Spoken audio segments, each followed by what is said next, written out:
আসসালামু আলাইকুম। আমি রাজিয়া সুলতানা খানম, ইনস্ট্রাক্টর বিকেটিটিসি। প্রিয় ছাত্রছাত্রী, আজকে আমাদের টপিকের নাম হলো ওএইচএস। এই ওএইচএস এর মধ্যে আজকে যে বিষয়গুলো আলোচনা হবে সেগুলো হচ্ছে workplace hazard, types, inspection, housekeeping, PPE types use, safety sign এবং ফায়ার হ্যাজার্ড। ওএইচএস বলতে কি বোঝা যায়? ওএইচএস হচ্ছে occupational health and safety, a discipline with a broad scope involving many specialized fields. Workplace. A workplace is a location where someone works for his or her employer, a place of employment. Such a place can range from a home office to a large office building or factory. For industrialized societies, the workplace is one of the most important social space, other than the home. এই অংশটুকু ওয়ার্কপ্লেসের এই অংশটুকু Wikipedia থেকে নেওয়া হয়েছে। এখানে প্রত্যেক ব্যক্তির কাজের স্থানটাই মূলত ব্যক্তির ওয়ার্কপ্লেস বা কর্মক্ষেত্র। একজন প্লাম্বিং কাজে যিনি নিযুক্ত, তাকে তার কাজের ক্ষেত্রে কাজের পরিধিতে কাঠামোর ভিতরে এবং বাহিরে উভয় স্থানে কাজ করতে হয় এবং তাদের কাজের কোনো নির্দিষ্ট স্থান থাকে না। সেক্ষেত্রে সে যখন যেখানে কাজ করে তখন সেই স্থানটাই তার কর্মক্ষেত্র বা ওয়ার্কপ্লেস। তাই কর্মীকে সুরক্ষিত রাখার জন্য তার কর্মস্থলে সুরক্ষা এবং দুর্ঘটনা মুক্ত রাখা উচিত।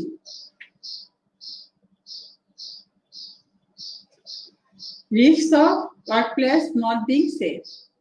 এখানে আমরা এই কোর্সের পরিচিতিতে বলেছিলাম যে আমাদের এখানে যারা প্রশিক্ষণ নেয়, আমাদের প্রশিক্ষার্থীরা এমপ্লয়ি হতে পারে বা এমপ্লয়ারও হতে পারে। তাহলে এখানে আমাদের এই ঝুঁকিগুলো, এমপ্লয়ির ঝুঁকি এবং এমপ্লয়ের ঝুঁকি দুপক্ষেই আমি এখানে আলোচনা করব।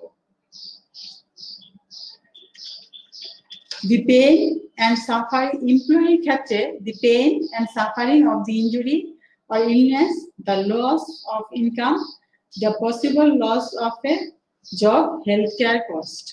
এখানে আমরা এমপ্লয়ির ক্ষেত্রে দেখতে পাচ্ছি যে তার যে দুর্ঘটনায় যদি সে অসুস্থ হয় বা দুর্ঘটনা যদি সে পড়ে, তাহলে সে তার ব্যথা এবং বিভিন্ন সাফারিং এবং তার যে অসুস্থতা হয়, যে আঘাতপ্রাপ্ত হয়ে যে অসুস্থতা হয়, সেটার জন্য সে তার একটা খুব সাফারিং হয়, তার একটা চিকিৎসা ব্যয় হয় এবং সে তার নিজের একটা স্বাস্থ্যগত সমস্যার সৃষ্টি হয় এবং এতে তার একটা আয়ের বা ইনকামের একটা ক্ষতি হয়, যেহেতু সে অসুস্থতার জন্য বা আঘাতপ্রাপ্ত হয়, অসুস্থ থাকার জন্য সে কর্মক্ষেত্রে যেতে পারে না, কাজ করতে পারে না, তার জন্য তার একটা ইনকাম যে সোর্সটা থাকে সেটা বন্ধ হয়ে যায় এবং সে আর্থিকভাবে ক্ষতিগ্রস্ত হয় এবং সে চাকরি হারায় এবং তার যে স্বাস্থ্য সুরক্ষার জন্য যে খরচটা আছে সেটাও বেড়ে যায়। অপরদিকে যে এমপ্লয়ার থাকে, তার যে বিষয়গুলি ঝুঁকিগুলির সম্মুখীন হতে হয়, payment for work not perform. Payment হয়তো ওয়ার্কারকে পেমেন্টে পেড করে হয়ে গেছে, কিন্তু তার মাধ্যমে কাজটা উঠে আসেনি বা কাজটি সম্পন্ন হয়নি। সেক্ষেত্রে দেখা যাচ্ছে যে সেখানে তার একটা আর্থিক ক্ষতি হয় এবং পরবর্তী পর্যায়ে আরেকজন লোককে নিযুক্ত করে সেখানে তার কাজটাকে করতে হয়, সেখানে তার আর্থিক ব্যয়টা বেড়ে যায় এবং এই ক্ষতিগ্রস্ত যে কর্মী আছে সে ক্ষতিগ্রস্ত হওয়ার জন্য তাকে কিছু মেডিকেলের জন্য, তাকে কিছু চিকিৎসার জন্য কিছু টাকা দিতে হয়, আর্থিকভাবে সহায়তা করতে হয়। এখানেও এমপ্লয়ারের কিছু টাকা ব্যয় হয় এবং যে যন্ত্রপাতি বা ইকুইপমেন্ট গুলি থাকে সেখানে যদি রিপেয়ারের প্রয়োজন হয় বা রিপ্লেসমেন্টের প্রয়োজন হয়, এই রিপেয়ারের ক্ষেত্রেও কিছু ব্যয় হয় এবং যদি রিপ্লেসমেন্ট করতে হয় তাকে সেখানে একটা বড় অঙ্কের টাকা তার ব্যয় হয়। Reduction or temporary alter in production, possibly reduction in the quality of work, এবং এই যে কাজের যে একটা গতি, যে প্রোডাকশনের যে একটা গতি ছিল বা একটা ফ্লো ছিল, সেই জিনিসটা নষ্ট হয়। তারপরে তার কাজের গতির মধ্যে, গতিশীলতার মধ্যে একটা ব্যাঘাত সৃষ্টি হয় এবং উৎপাদন হ্রাস পায়। এবং negative effect on moral in other employees, এবং অন্যান্য যে কর্মী আছে তাদের মধ্যে একটা নেতিবাচক প্রভাব পড়ে, যা সর্বোপরি ওভারঅল সবার মধ্যে একটা কাজের স্থবিরতা চলে আসে এবং গতি হ্রাস হয়, এতে উৎপাদন কম হয় বা কাজের পরিমাণটা কম হয়। সেক্ষেত্রে একটা প্রাতিষ্ঠানিকভাবে একটা আর্থিক হ্রাসে বা আর্থিক ক্ষতির সম্মুখীনে এই মালিক পক্ষ বা এমপ্লয়ার পড়ে। Hazard. A hazard is any agent that can cause harm or damage to humans, property, or the environment. Hazard মানেই ঝামেলা। হ্যাজার্ড শব্দটাই হচ্ছে ঝামেলা, সমস্যা, যার মাধ্যমে যে ঝামেলার মাধ্যমে বা যে সমস্যার মাধ্যমে মানুষ, সম্পদ এবং পরিবেশ ক্ষতিগ্রস্ত হয়, তাই মূলত হ্যাজার্ড। Classification of hazard. হ্যাজার্ডের শ্রেণীবিভাগ। হ্যাজার্ড কতগুলি বিষয়ের উপর নির্ভর করে, সেই বিষয়গুলির উপর ভিত্তি করে একটা শ্রেণী বিভাজন এখানে আলোচনা করা হচ্ছে। যেমন হচ্ছে chemical Hazard. Chemical hazard arising from liquids, solids, dust, foams, vapors and gases বিভিন্ন ধরনের কেমিক্যাল থেকে যে হ্যাজার্ড গুলি হয়, টক্সিক ম্যাটেরিয়ালস গুলো আছে, সেইগুলি থেকে যে ধরনের হ্যাজার্ড গুলির সৃষ্টি হয়, সেই হ্যাজার্ড গুলি কেমিক্যাল হ্যাজার্ডে অন্তর্ভুক্ত করা হয়েছে। Physical hazard such as noise, vibration, unsatisfactory lighting, radiation and extreme temperature. এই বিষয়গুলো ফিজিক্যাল হ্যাজার্ডের অন্তর্ভুক্ত। যেমন অতিরিক্ত শব্দ দূষণ, যে ব্যাপারটা আছে, শব্দ দূষণ, তারপর যদি ভারী মেশিনারিজ বা একটা কম্পনের উচ্চ মাত্রায় যদি কম্পনের সৃষ্টি হয়, তাহলে সেটা একটা হ্যাজার্ডের অংশ। এবং যদি কারণ ক্ষেত্রে যদি সাফিসিয়েন্ট লাইট না থাকে, সেটা একটা হ্যাজার্ডের অংশ। যেমন গার্মেন্টসে যখন সুইং মেশিনগুলি চলে, সেখানে এই তিনটাই হতে পারে যদি কন্ট্রোল না করা যায়। নয়েজ হতে পারে, ভাইব্রেশন হতে পারে, এবং এখানে যদি সাফিসিয়েন্ট লাইট না থাকে, তাহলে কর্মীদের কাজ করতে খুব সমস্যা হয়। এবং প্লাম্বিং সেক্টরে যখন সেপটিক ট্যাঙ্কে বা আন্ডারগ্রাউন্ডে কোনো কাজ করা হয়, সেখানে যদি উপযুক্ত বা প্রয়োজনীয় লাইটিং এর ব্যবস্থা করা না যায়, তাহলে এখানেও একটা লাইটিং হ্যাজার্ডের সমস্যার সম্মুখীন হয়। এবং রেডিয়েশন, এবং যদি অতিরিক্ত তাপমাত্রা থাকে, এটা বলতে কাজের গতি এবং কাজের প্রবাহ হ্রাস পায়। Biological Hazard such as bacteria, virus, infectious waste and infections, এগুলো বায়োলজিক্যাল হ্যাজার্ডের অন্তর্ভুক্ত। যেমন এখন বর্তমান বিশ্বের আলোড়ন হচ্ছে করোনা ভাইরাসের কারণে আমাদের জনজীবন, কল কারখানা, মেশিন, শিক্ষা প্রতিষ্ঠান, পরিবহন, বিমান, রেল, সমস্ত কিছু একটা স্থবির অবস্থায় চলে আসছে। এটাও একটা বায়োলজিক্যাল হ্যাজার্ড। আমরা এখন দেখে নিচ্ছি হ্যাজার্ডের কিছু চিত্র। আমরা এখানে যে আমাদের ওয়ার্কপ্লেসের যে হ্যাজার্ড গুলি হয়, ওয়ার্কপ্লেসের যে হ্যাজার্ডগুলোর সম্মুখীন হই আমরা, সেই চিত্রগুলি একটু দেখে বিশ্লেষণ করার চেষ্টা করছি। এখানে দেখা যাচ্ছে যে একজন যদি এলোমেলো ভাবে যদি পাওয়ার সাপ্লাই তারগুলো থাকে, তাহলে এই তারগুলি থাকার ফলে যে কোনো ভাবে এটা পায়ে জোরে বা কোন রকম দুর্ঘটনা ঘটতে পারে, চিপ যে ব্যাপারটা হয়। এবং আরেকটি ফ্লোর দেখা যাচ্ছে, যদি ফ্লোরটা যদি খুব অয়েলি, স্লিপি হয়, যেমন আমাদের প্লাম্বিং সেক্টরে কাজ করার সময় যখন অটোমেটিক ট্রাক্টর বা ডাইস্ট্রাক্টর দিয়ে কাজ করা হয়, সেখানে কিন্তু লুব্রিকেট অয়েল ব্যবহার করা হয়। যদি সেই মেশিনটা থেকে যদি কোনোভাবে লুব্রিকেট অয়েলগুলি পড়ে যায়, তাহলে ফ্লোরটা পিচ্ছিল হয়ে যায়। এবং আমাদের আরো কিছু টুলস আছে, সেগুলি ইউজ করতে আমাদের অয়েল ব্যবহার করতে হয়। সেই অয়েলগুলি যদি পরে যদি ফ্লোরটা পিচ্ছিল হয়ে যায়, তাহলে স্লিপিং হয়ে যায়, তাহলে সেখানে যে কোনো সময় যে কোনো ধরনের মারাত্মক আকারে দুর্ঘটনা ঘটতে পারে। এবং যখন ডাস্ট আমাদের গ্রাইন্ডিং মেশিনে কাজ করা হয়, বা এমনিতে যদি পরিবেশ ওয়ার্ক প্লেসমেন্টে যদি ওয়ার্কপ্লেসে যদি পরিবেশটা যদি ক্লিন না থাকে, সেখানে ডাস্ট থাকে, সেটাও একটা ভালো হ্যাজার্ডের সৃষ্টি করে। এবং গ্রাইন্ডিং মেশিন বা বিভিন্ন রকমের ভাইব্রেটর যন্ত্রগুলি টুলস যখন ব্যবহার করা হয়, সেখানে প্রচুর একটা হ্যাজার্ডের সৃষ্টি হয়। যখন ওয়েল্ডিং করা হয়, সেখানে স্প্রিংফিল করে যে তৈরি হয়, যে ফোমস গুলি হয়, এটাও একটা হ্যাজার্ড। তারপরে যখন গ্রাইন্ডিং করা হয়, সেখান থেকেও একটা স্পার্কস তৈরি হয়, সেগুলো একটা হ্যাজার্ড।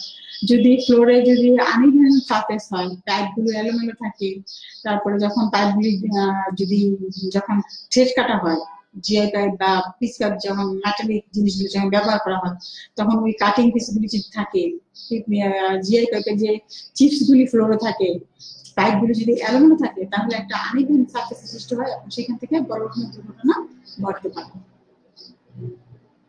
এখানে দেখা যাচ্ছে যে জিনিসগুলো এলোমেলো ভাবে ছড়িয়ে আছে, বাক্সগুলি, ফায়ার এক্সটিংগুইশার এবং অন্যান্য যে চলার পথে এটা এলোমেলো ভাবে আছে, গোছানো নাই। যদি একটা ব্যাড হাউসকিপিং হয়, এখান থেকে একটা হ্যাজার্ডের সৃষ্টি হয়, ফায়ার থেকে একটা ফায়ার হ্যাজার্ডের সৃষ্টি হয়, এবং যে লিফটিং এর কাজগুলি করা হয়, সেই লিফটিং এর কাজগুলি থেকেও একটা লিফটিং হ্যান্ডেলিং এও একটা হ্যাজার্ডের সৃষ্টি হয়।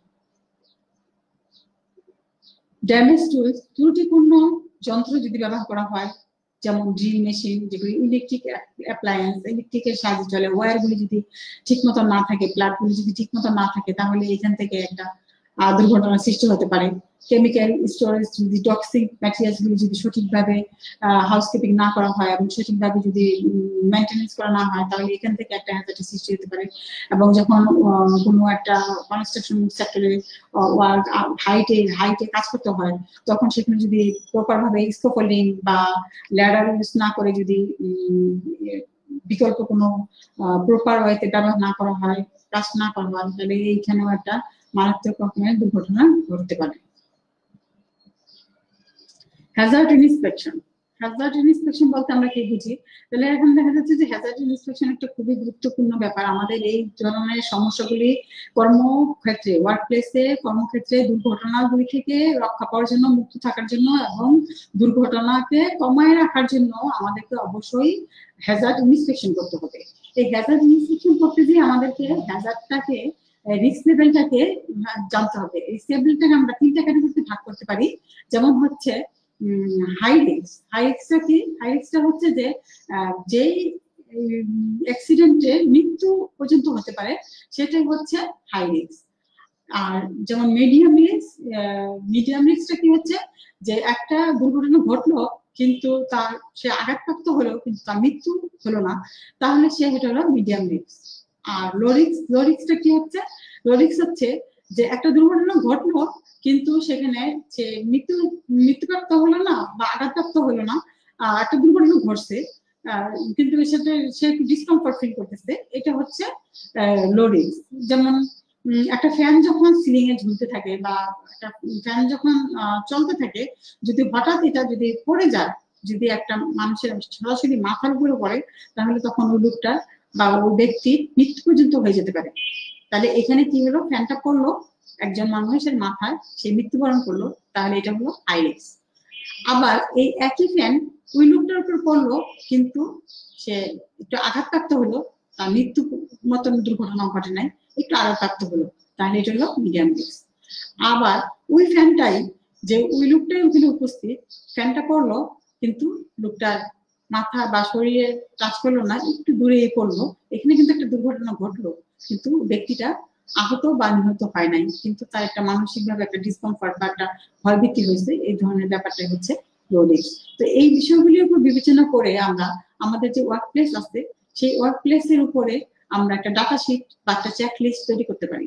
সেই চেকলিস্টে আমরা যেমন আমাদের মেইন বিষয়গুলি হচ্ছে, বা আমাদের যে টুলস গুলো আছে, টুলস এর একটা আইডেন্টিফিকেশন, টুলস গুলি ইন্সপেকশন করা, পাওয়ার টুলস গুলি ইন্সপেকশন করা, ফ্লোরের কন্ডিশন ইন্সপেকশন করা, তারপরে যে আমাদের যে সারাউন্ডিং যে ইকুইপমেন্ট, ফার্নিচার গুলো আছে, সেগুলি ইন্সপেকশন করা।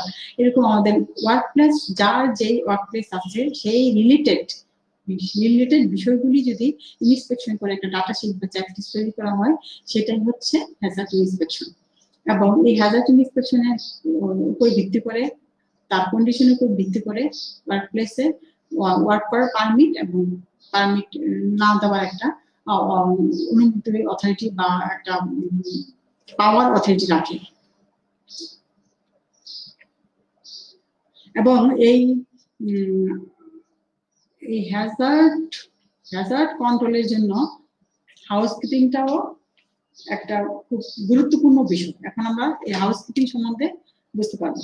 হাউসকিপিং এই শব্দটা শুনলেই আসলে গৃহিণী এরকম একটা সাইকোলজিক্যাল একটা চিন্তা বা একটা প্রতিচ্ছবি কিন্তু আসে, যে তাহলে আমরা এখান থেকে কি দেখতেছি যে একটা গুছায় রাখার ব্যাপারগুলো আছে। হাউসকিপিং এর মাধ্যমে আমরা কি করতে পারবো, যে তাহলে আমরা বলতে পারি যে হাউসকিপিংটা হচ্ছে যে গুছায় রাখার যে ব্যাপারটা, সেটাই হচ্ছে হাউসকিপিং। এটার জন্য আমরা কি করতে পারি, যেটা হাউসকিপিং না করলে আমাদের যে আমরা প্রিভিয়াস যে ছবিগুলি চিত্রগুলি দেখে আসলাম, যে হাউসকিপিং প্রপার হাউসকিপিং না করাতে যে জিনিসগুলি হয়েছিল, যেমন trip hazard, slip hazard, dusty workplace, uneven surface, wasting time. আর আমরা যদি গুড হাউসকিপিং করতে পারি, হাউসকিপিং যদি প্রপার ভাবে করা যায়, তাহলে কি করা যায়, আমরা কি করতে পারি, ইনক্রিজ করতে পারি, ওয়েস্ট ম্যানেজমেন্ট করতে পারি, প্রোডাক্টিভিটি করতে পারি, অ্যাওয়ারনেস করতে পারি, এফিসিয়েন্সি, পিসফুলনেস।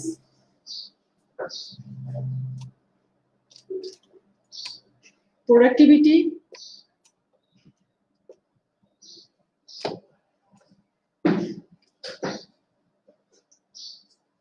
ওয়েস্ট ম্যানেজমেন্ট, ইনক্রিজ, আমাদের যে ওয়েস্টগুলি আছে সেগুলি আমরা প্রপার হাউসকিপিং করলে সেগুলি আমরা ইনক্রিজ করতে পারি। এবং এখানে প্রোডাক্টিভিটি আমরা যদি করি, হাউসকিপিং করে যদি হ্যাজার্ডগুলি কমা ফেলতে পারি, তাহলে প্রোডাক্টিভিটিটা বৃদ্ধি পায়। এবং হ্যাজার্ডগুলি যদি আমরা ইনক্রিজ করতে পারি, তাহলে আমাদের যে কাজের যে এফিসিয়েন্সি আছে সেটা বাড়ে। এবং হাউসকিপিং, প্রপার হাউসকিপিং করে যদি ওয়ার্ক প্লেসটাকে সুন্দরভাবে করা যায়, তাহলে একটা শান্তিময় পরিবেশ সৃষ্টি হয় এবং সেখানে একটা শান্তিমান কর্মপরিবেশে বিরাজ করে। আমরা এখানে কিছু হাউসকিপিং এর চিত্র দেখে নিচ্ছি। কিছু উদাহরণের মাধ্যমে, এক্সাম্পলের মাধ্যমে আমরা হাউসকিপিং এর চিত্র দেখে নিচ্ছি। যেমন একটা আউটসাইডে দেখা যাচ্ছে ইট আছে, এখানে পরিচ্ছন্নভাবে বাগান করে এটাকে কি করা হয়েছে। এখানে কিছু কাজের পরে প্লাম্বিং এর যে পাইপগুলো জয়েন করা হয়েছে, এগুলো একটা ওয়েস্টেজ ম্যাটেরিয়াল। এই ওয়েস্টেজ গুলি প্রিফেব্রিকেট করে রিইউজ করে বিভিন্ন কাজের জিনিস, অ্যাক্সেসরিজ বানানো হয়েছে, শোপিস, ফুলদানি এগুলো তৈরি করা হয়েছে এবং প্যান স্ট্যান্ড এই ধরনের কাজের জিনিসগুলো তৈরি করা হয়েছে। এখানে একটা ক্লাসরুম দেখা যাচ্ছে, এলোমেলো ভাবে আছে, এবং এটা পরবর্তী পর্যায়ে এটা হাউসকিপিং করে এটার দৃশ্যটা দেখতে পাচ্ছি। PPE, personal protective equipment. Personal protective equipment এই শব্দটার সাথে কিন্তু আমরা এই বর্তমান সময়ে খুবই একদম রুট লেভেল থেকে হাই লেভেল পর্যন্ত সবাই কিন্তু এই শব্দটার সাথে পরিচিত। PPE, ব্যক্তিগত পার্সোনাল প্রোটেক্টিভ ইকুইপমেন্ট, ব্যক্তিগত সুরক্ষা সরঞ্জাম। আমাদের এই প্লাম্বিং বা টেকনিক্যাল বা আমাদের যখন কাজের ক্ষেত্রে ওয়ার্কপ্লেসে যখন কাজ করতে হয়, তখন এই বিভিন্ন মেশিনারিজ এবং বিভিন্ন রকমের কাজকর্ম করতে হয়, তখন নিজেকে সুরক্ষা করার জন্য মাথা সুরক্ষার জন্য হেলমেট, চোখকে সুরক্ষার জন্য গগলস, পুরো শরীরকে সুরক্ষা করার জন্য অ্যাপ্রন, হাতকে সুরক্ষা করার জন্য হ্যান্ড গ্লোভ এবং পাকে সুরক্ষা করার জন্য সেফটি শু পরিধান করে নিতে হয়। এবং এই ইকুইপমেন্ট গুলো যদি আমরা ব্যবহার করি, তাহলে আমরা ব্যক্তিগত সুরক্ষা নিয়ে কাজ করতে পারবো। ওয়ার্কপ্লেস এনভায়রনমেন্ট এবং wages, occupational health and safety যদি আমরা মেইনটেইন করতে যাই, তাহলে আমরা যে আলোচনাগুলি এ পর্যন্ত করলাম, হাউসকিপিং, হ্যাজার্ড, পিপিই এবং যে ওয়ার্ক প্লেসের যে সুষ্ঠু সুন্দর পরিবেশ এবং কিছু দিক নির্দেশনার জন্য আমাদের যে কিছু সাইন ব্যবহার করা হয়, সেই সাইনগুলিকে আমরা এখানে সেফটি সাইন হিসেবে চিহ্নিত করতে পারি। এই সেফটি সাইনগুলি 4টা ক্যাটাগরিতে ভাগ করা হয়। প্রহিবিশন সাইন গুলো হচ্ছে যেগুলি একটা নির্দেশ করা হয় যে করা যাবে না, do not drink, do not touch, do not flame, আগুন জ্বালানো যাবে না, ডু নট অ্যাক্সেস, এই করতে যাওয়ার দরকার নাই, বা এই ধরনের যে ব্যাপারগুলি থাকে সেইগুলো হচ্ছে আমাদের প্রহিবিটেশন সাইনের মাধ্যমে পড়ে। আর ওয়ার্নিং সাইন আছে কতগুলো, সেগুলো হচ্ছে corrosive materials, danger electricity, flammable materials, obstacles, এই সাইনগুলি ওয়ার্নিং সাইনের মধ্যে অন্তর্ভুক্ত। ম্যান্ডেটরি যে সাইনগুলি অবশ্যই মানতে হবে সেগুলি হচ্ছে ম্যান্ডেটরি, যেমন safety board must be worn, কোন যা কাজের ক্ষেত্রে এটা যদি থাকে তাহলে আমাদের বুঝতে হবে যে আমাদের অবশ্যই সেফটি বোর্ড করতে হবে। Eye protection must be worn, pedestrian must walk this way, hard head must be worn, এগুলো হচ্ছে ম্যান্ডেটরি। ইনফরমেশন, আমাদের ওয়ার্কপ্লেসে আমরা কিছু ইনফরমেশন সাইন দেখতে পারি, সেগুলো এই ক্যাটাগরির অন্তর্ভুক্ত, যেমন emergency exit, emergency I wash, first aid, emergency telephone. Fire, আগুন, আগুন খুব বড় একটা সমস্যা বা হ্যাজার্ড, এটা ওয়ার্কপ্লেসে খুব বড় রকমের একটা ক্ষতি সাধন করে দেয়। আগুন তৈরির জন্য ফুয়েল, অক্সিজেন এবং হিট, এই তিনটা যখন সমন্বয় হবে তখনই আগুনের সৃষ্টি হবে। আর যখন এটা ফ্লেম সৃষ্টি করে তখন প্রোপেন, অক্সিজেন এবং স্পার্ক এর মাধ্যমে ফ্লেম সৃষ্টি করে, আর ফ্লেম, ফুয়েল, অক্সিজেন এবং হিটের মাধ্যমে আগুন সৃষ্টি করে। আগুন নিভানোর জন্য ফায়ার এক্সটিংগুইশার ব্যবহার করা হয়। এই ফায়ার এক্সটিংগুইশার আগুনের প্রকৃতির উপরে বিভিন্ন রকমের আগুনের যে প্রকৃতি আছে, যেমন কাঠ, বাঁশ, কাগজ, এগুলি একরকমের আগুন। ইলেকট্রিক থেকে যে আগুনটা লাগে এটা একটা ক্যাটাগরির আগুন, তারপর তৈলাক্ত পদার্থ থেকে যেটা লাগে সেটা একটা ক্যাটাগরির আগুন, এবং কেমিক্যাল থেকে যে একটা আগুন লাগে সেটা এক ক্যাটাগরির আগুন। এই ক্যাটাগরির আগুনের উপাদানের উপর ভিত্তি করে, ক্যাটাগরির উপর ভিত্তি করে আগুন আবার নিভানোর যে এক্সটিংগুইশারগুলি আছে সেগুলি তৈরি করা হয়, এবং সেগুলি সেই ধরনের ম্যাটেরিয়ালস প্রোভাইড করা হয়, যেমন water, dry powder, carbon die oxide এবং ফোম। তো এখন এই এক্সটিংগুইশারটা ব্যবহার করার জন্য আমাদের কিছু রুলস জানতে হবে। আমরা এই রুলসটা মনে রাখার জন্য বা ব্যবহার করার জন্য আমরা পাসওয়ার্ড মনে রাখতে হবে। P pool, A N S screech, sweep, S sweep, এই পাসওয়ার্ডটা আমাদেরকে মনে রাখতে হবে। প্রথমে এক্সটিংগুইশারের উপরে একটা চাবি আছে, এটাকে খুব টেনে বের করতে হবে। এরপরে আমাদেরকে এম লক্ষ্য করতে হবে, আগুনের উৎস নিচের দিকে এম দিতে হবে, এবং লক্ষ্য তাক, নজলটা তাক করে আমাদেরকে যে নজলটা আছে সেটাকে স্কুইজ করতে হবে, এবং সেই নজলটার যে ইয়াটা আছে আউটলেটটা সেখানে সুইপ করে আমাদেরকে আগুন নিভানোর চেষ্টা করতে হবে। ফায়ার প্রিভেনশন মেজার, যখন একটা কথা আছে যে প্রিভেনশন ইজ বেটার দ্যান কিউর, আগুন লাগানোর আগে বা আগুন লেগে যাওয়ার আগে যদি আমরা আগুন লাগানোর না লেগে যায় এই ব্যবস্থাটা যদি নিতে পারি তাহলে সবচেয়ে ভালো। এক্ষেত্রে দেখা যায় যে আমাদের career, dry powder, carbon die oxide extinguisher, fire soldering, যখন সোল্ডারিং করা হবে তখন একটা ফায়ার এক্সটিংগুইশার রাখতে হবে, কার্বন ডাই অক্সাইড এক্সটিংগুইশার রাখতে হবে। তারপরে এখানে যখন use heat proof mat next building fabricate resistance, fire resistance করার জন্য এখানে হিট প্রুফ ম্যাট ব্যবহার করতে হবে। মুভ ফার্নিচার ফ্রম সোল্ডারিং এরিয়াতে আমাদের যে ফার্নিচার বা দাহ্য যে বস্তুগুলো আছে সেগুলি সরাই ফেলতে হবে। To do not point to blotter directly to the compostable material, দাহ্য পদার্থগুলির যে ইয়াগুলো আছে সেখান থেকে দূরে রাখতে হবে। যখন সোল্ডারিং করতে হবে তখন এখানে যে সাসপেন্ডেড যে ফ্লোর গুলো আছে তার নিচে পরীক্ষা করে নিতে হবে যেন আগুন লেগে না যায়। ফায়ার সোল্ডারিং আন্ডারে